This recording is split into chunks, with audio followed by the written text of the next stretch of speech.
I'm wondering now that that IGN has purchased the old Game Trailers assets, if I can get the Pack Attack back while we're here. But I don't own that, and so we had to come up with a new name. So on SIFTD, the show is called Pachter Factor.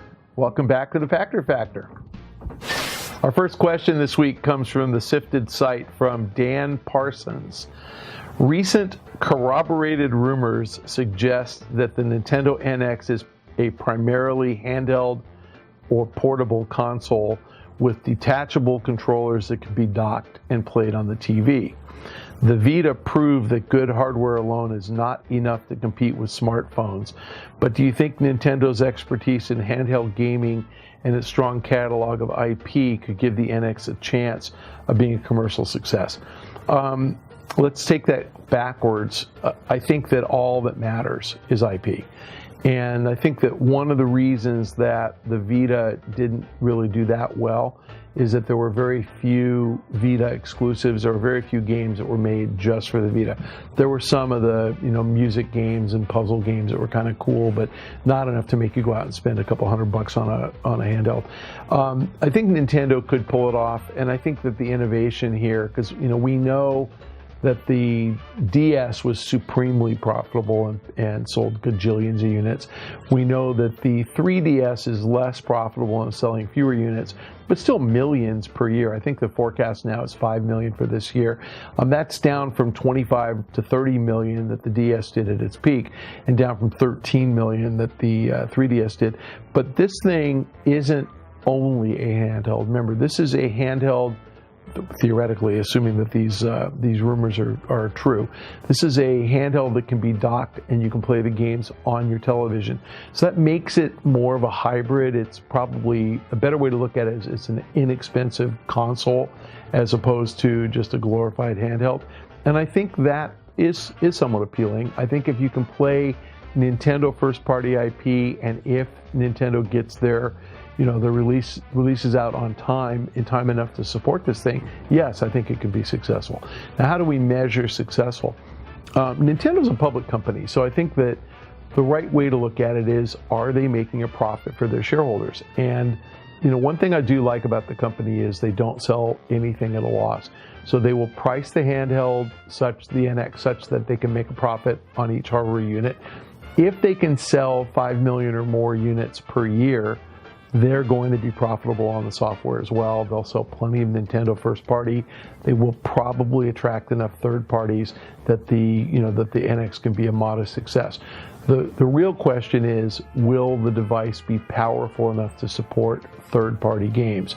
And by third party games, I mean, can Electronic Arts take FIFA and port over the Xbox One version of FIFA to the NX? If the answer is no, if they have to build a ground up game, probably not. They're probably not going to do it, and that's what we saw with the Wii U.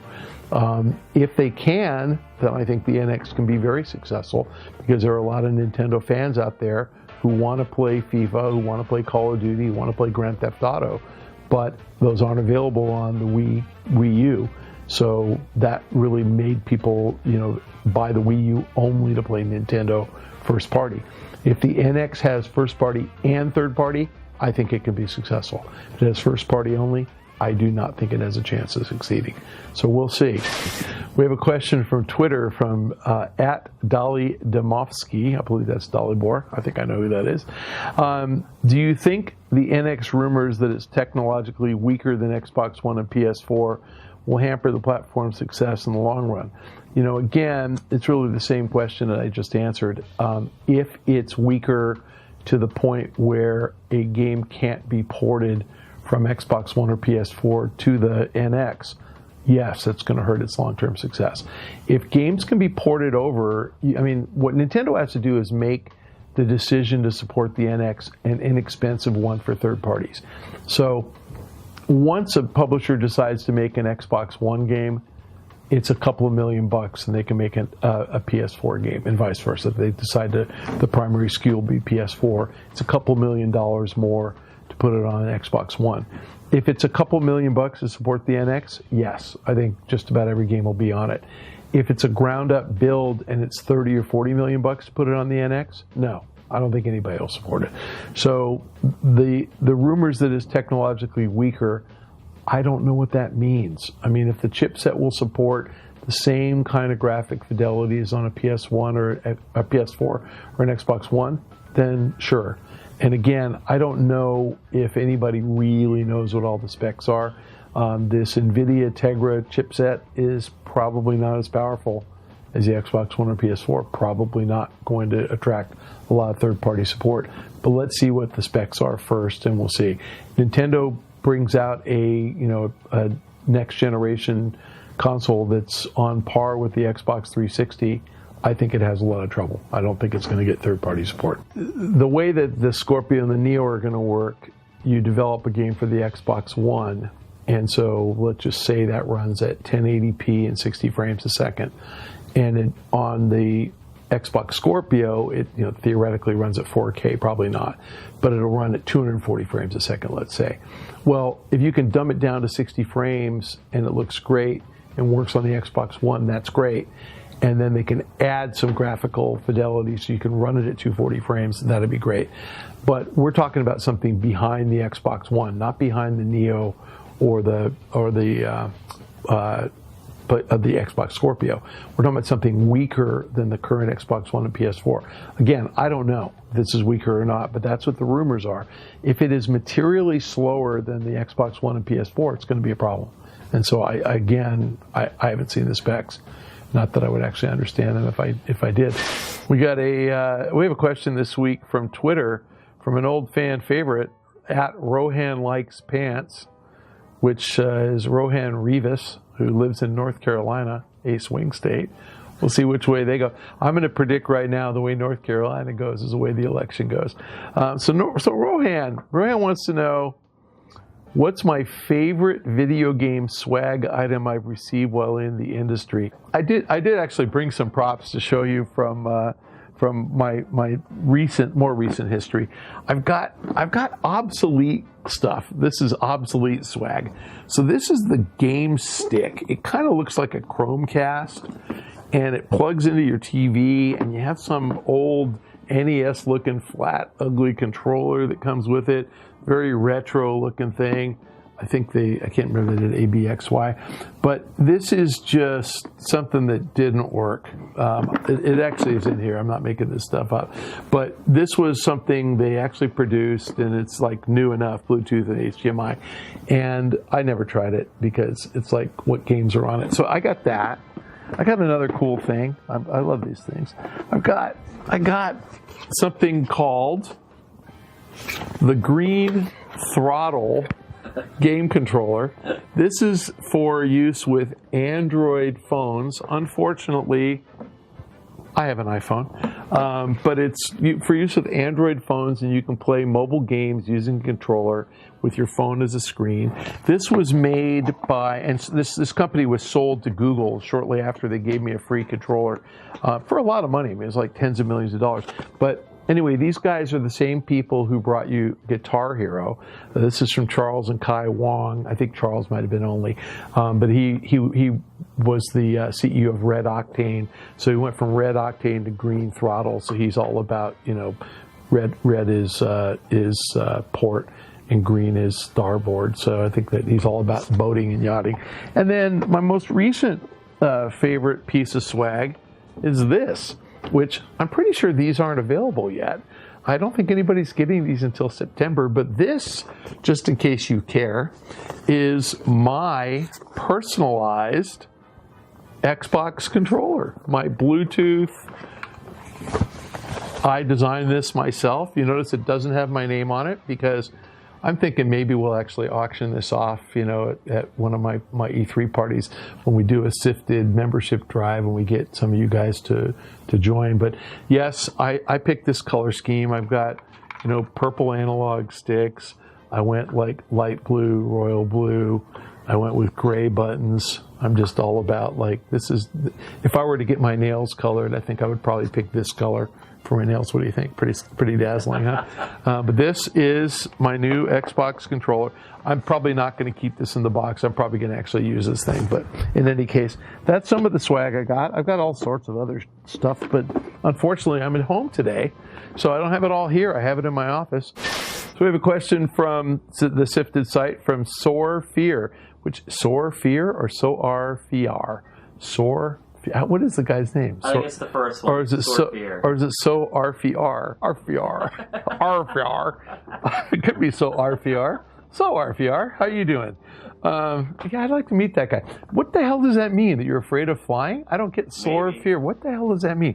Boy, this is a big Nintendo week. Was Nintendo's sudden and extreme stock price increase more than just a misunderstanding about Nintendo's share in Pokemon Go, but a sign of how strongly investors think Nintendo will succeed in mobile? Will Pokemon Go prove a valuable advertising tool for Pokemon Sun and Moon and the NX? Rob Fahey on gamesindustry.biz wrote a really great article. I actually tweeted it out today on the volatility in Nintendo's share price. And just to give you kind of a way to think about it, Nintendo has about 9,000 yen per share in cash. And the reason that matters is that its stock got down to about 11,000 yen minus the 9,000 cash, so $20 a share. It leveled off around 15,000 yen, so it was trading at about $60 a share, excluding cash. The stock went up by 15,000 yen, or 16,000 yen. So it went up by literally $150. So the value of the firm literally went up by two and a half times, because you can't count the cash and all that. That's how extreme it moved. So it went from 15,000 to 31,000. It has now come back to about 22,000. What happened? Well, the world seems to equate the characters in Pokemon with Nintendo, and for good reason, because Nintendo owns 32% of the Pokemon Company. They signed a deal with the Pokemon Company, I think when it was formed back in the 90s. Pokemon's 20 years old, so 96. And under their deal, Nintendo has the exclusive rights to develop and publish Pokemon games on consoles. And by consoles, that includes handheld. And so every Pokemon game that's ever been made until Pokemon Go was made by Nintendo, published by Nintendo. So it says Pokemon on the cover. I might have one here, actually, now that I say that. I think I just saw one. Anyway, it says Pokemon on the cover, and it says Nintendo on the bottom. So everybody is convinced Pokemon equals Nintendo, which is not true. The math on a 32% ownership of the Pokemon Company, but publishing the game on a Nintendo console, Nintendo, as the console platform holder, gets about 25% of the revenue from the game as a royalty. So not the retail revenue, the amount that goes to the publisher. 25% goes to the platform holder. So if the game sells, let's just use real easy math, $40, and Nintendo gets 10 right off the top because it's published on their console. Of the remaining 30, my guess is they get about half, because they're the developer and they're also the publisher. So the Pokemon Company gets 15, Nintendo gets the first 10, and then the next 15, because platform holder and then developer publisher. And of the 15 that the Pokemon Company gets, Nintendo's a 32% owner. Let's round that up to 33 1/3, because the math's easy. 1/3 of the 15 that the Pokemon Company gets also goes to Nintendo. So Nintendo gets about $30 out of 40. That means they get about 75% economics on a Pokemon game published on a console. Totally makes sense. So when Pokemon Go came out and was this huge hit, a lot of investors jumped to the conclusion that Nintendo was getting at least 75% economics. Others jumped to the conclusion that Nintendo made the game. You know, they thought it was Nintendo all the way. So the stock went crazy, mostly because Pokemon Go was #1 everywhere, and you had kind of retarded commentary like, you know, Apple's going to make $3 billion in royalties from Pokemon Go. Well, Apple gets 30% of revenues on an iOS platform. That means that Pokemon Go would have to do $10 billion on the Apple platform, and knowing that Apple is no more than half of the world mobile market, that means that in order to double the size for Android and iOS, the Pokemon Go would have to do $20 billion in order for Apple to make 3. Now, just to put that in perspective, the most successful mobile game of all time, probably Clash of Clans. I think the peak revenues are $1.35 billion. The second most successful mobile game of all time, annual revenues, was Candy Crush. So I think you have to have CNC in your name to be number one. Did $1.25 billion mobile. It did like 1.6 or 1.7 billion total, but 74% mobile. So the idea that the two most successful games ever did 1.35 and 1.25, and that Pokemon Go could be doing 20. That's like saying the most successful movie of all time is Avatar. I think it did 1.8 billion in box office.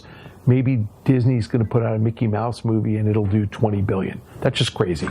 I mean, I get that you would think it could be the biggest of all time by 10% or 20% or even double, but 10x, that's crazy. 20x, not possible. So it's numbers like that bid up the shares of Nintendo. What's really going on? Nintendo owns 32% of the Pokemon Company. Nintendo also made an investment in Niantic, who makes the game. They made a game called Ingress that was a modest success for a short period of time. So you were a secret agent, and you went around looking for maps and double agents, and you go to safe houses, which have become gyms. There'd be gathering places to find clues. It was a very cool game. I think it was 2012. It was a while ago. Anyway, those guys had the idea to get the Pokemon license. They did that in 2014, I believe, maybe 2015. And in late 2015, Google did a capital raise. They spun out Niantic. So essentially, they gave the studio back to the guys that they had bought. Google put some money in, and Google kept some ownership interest. The Niantic founders also own a chunk of it, and the other two investors were the Pokemon Company and Nintendo, and they put in $20 million. What we don't know was the value of the company $80 million before they put in 20 more, meaning the 20 million would buy them 20%, Nintendo would get 10, or was the value zero and Nintendo owns half of Niantic? I doubt it's zero because they had a successful game. Google put in the rights to use all Google Maps and Google Earth, which has huge value, and use all their mapping and location-based technology. So that's got huge value. So my bias is Nintendo at most owns 10% of Niantic. But in a typical video game license where you have IP licensed, the licensor, which is Pokemon Company, gets about 20% of revenue, and that's net revenue. So if the game does, let's just use $1 billion because the math's easy, $1 billion. Apple and Google get 300 million of that. That's their 30%. Of the 700 million left, the Pokemon Company gets 140 million, and Niantic gets the other 560. If Nintendo owns 10% of Niantic, they get 56 million of the 560 left. If they own 32% of Pokemon Company, they get roughly a third of the 140, so they get, let's call it 50 million more. So they're going to make 106 million per billion. That's a lot. Just not worth a 15 billion increase in their valuation. Yes, I think it's a good indicator that if this game does 500 million or $1 billion and Nintendo makes 50 or 100 million bucks, they're more likely to put more IP on mobile. Yes, I absolutely believe it's a good advertisement for Sun and Moon, and I think that the people who are playing this game, we've seen numbers in the 30 million downloads kind of range, and it's probably even bigger than that now. You're going to bring people out of the woodwork who are nostalgic about Pokemon, who played it when they were 7 or 10 or whatever, who are now in their 20s, and I think they would absolutely consider buying an NX, especially if it's not expensive, and they would absolutely consider buying a 3DS and buying Pokemon Sun and Moon. So yes, I think this is a really good advertisement for Nintendo, but I also agree that the extreme stock price increase was a misunderstanding, and I think the correction reflects more reality. I think Nintendo's got a ways to go down from here, so I wouldn't be piling in unless you believe that the NX is going to be a huge success. If you believe that, then that's a great investment. I don't believe that it'll be a great success. I believe it will be profitable and will maybe support the stock here, but I don't think it's going to take the stock higher. Fellow babies, thank you for joining us on Pachter Factor on SIFTD.net. The price has gone up, so I hope you guys are getting value out of your SIFTD.net subscription. We value you as members. If you're watching this and it's a week late, then you're not paying for SIFTD. I understand that. That's why we're on YouTube as well. We want to make sure anybody who cares what Pach has to say gets a chance. We will see you next week. Thank you for joining us. And I remember saying to the guy who ran the booth, these girls look like strippers. And he said, they are strippers. And I was like, wow. Like that, I mean, booth babes is one thing. You hire models who are attractive and maybe swimsuit models. They actually hired strippers to work at their booth. Like, so when Rohan asked me my favorite swag, Gizmodo only, because that is the last year I think that E3 had booth babes. That was 2006 or 2007.